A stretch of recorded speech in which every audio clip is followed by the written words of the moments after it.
बिस्मिल्लाहिर्रहमानिर्रहीम, अस्सलामुअलैकुम। आज के इस ट्यूटोरियल में कोरल ड्रा में हम टॉपिक नंबर 6 पढ़ेंगे, शेप टूल। शेप टूल हमारा जो है अगला टॉपिक है जिसमें हम लोग शेप टूल के हवाले से पढ़ेंगे। कोरल ड्रा X7 हम लोग यूज़ कर रहे हैं। जो लोग फर्स्ट टाइम मेरी वेबसाइट ज्वाइन कर रहे हैं वो मेरी वेबसाइट mohammadniyaz.net वेबसाइट पे विजिट करके लर्निंग के पेज में से कोरल ड्रा को भी सेलेक्ट कर सकते हैं, जहाँ ये इस तरह आपके पास टॉपिक होंगे, और या फिर कैटेगरीज वाइज भी आप देख सकते हैं कोरल ड्रा को। तो आते हैं कोरल ड्रा X7 की तरफ। कोरल ड्रा X7 में जो अगला हमारा टूल है शेप टूल, ये टूल है शेप टूल, शॉर्टकट है F10।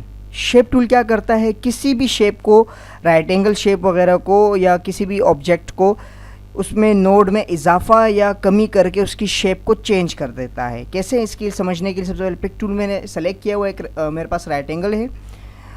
यहाँ अगर आप गौर देखेंगे तो यहाँ पे जो आपको तीन वो नज़र आ रहे हैं, तीन तीन करके, ये जो है इसे कहते हैं कंट्रोल हैंडल। यहाँ से हम इस शेप को कंट्रोल कर सकते हैं। और इसके बराबर ही अगर आपको छोटे छोटे ये जो डॉटेड नज़र आ रहे हैं, इसको कहा जाता है नोड। तो शेप टूल बेसिकली इस नोड की मदद से शेप की शक्ल को चेंज कर देता है। तो जैसे ही मैं, अभी इस वक्त मेरा पिक टूल सेलेक्ट है इसलिए ये नज़र आ रहा है, जैसे ही मैं शेप टूल को सेलेक्ट करता हूँ, जैसे ही मैंने शेप टूल को सेलेक्ट किया, इसके जो चारे नोड थे वो उस पर कंट्रोल हैंडल आ गए। यानी इसका मतलब है अब यहाँ हम इसकी चेंजिंग वगैरह कर सकते हैं। अगर आप यहाँ गौर से देखेंगे तो मैं जैसे ही इसके एक पॉइंट पे आके क्लिक करता हूँ तो यहाँ से ये जो राइट एंगल था वो राउंडेड राइट एंगल में शेप चेंज होने लग गया। तो इसका मतलब ये हुआ कि ये इस नोट के ज़रिए से उसकी शेप को चेंज करने की कोशिश करता है। अगर आपने इसकी शेप को चेंज करना है तो इसके लिए आपको सबसे पहले इसको कर्व करना पड़ेगा। कर्व करने के लिए ये है कि आप ऑब्जेक्ट में जाएंगे और कंट्रोल Q, इसके शॉर्टकट भी है कन्वर्ट टू कर्व। जैसे ही मैं इसे कर्व करूँगा आप देखेंगे इस पर नोड नमूदार हो जाएंगे शेप में, हमें कंट्रोल Q।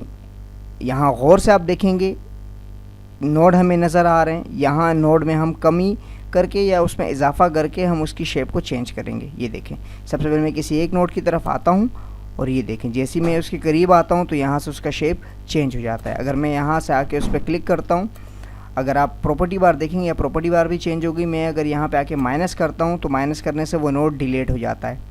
और अगर मैं वापस इस पे आके क्लिक करता हूँ और यहाँ से ऐड करता हूँ तो नोड में इजाफा हो जाता है। जहाँ नोड में आप इजाफा कर देते हैं वहाँ पे आपके पास ये पूरा कंट्रोल आपके पास आ जाता है कि आप उस शेप को किसी भी शक्ल में चेंज कर सकते हैं, जैसे अभी आप ये चेंज कर रहे हैं। और इसके साथ अगर मैं, एक और तरीका भी इसका है कि अगर मैं किसी भी नोड के ऊपर आके डबल क्लिक करता हूँ, जो नोड ऑलरेडी लगा हुआ है, तो उससे क्या होगा, वो नोड रिमूव कर देगा।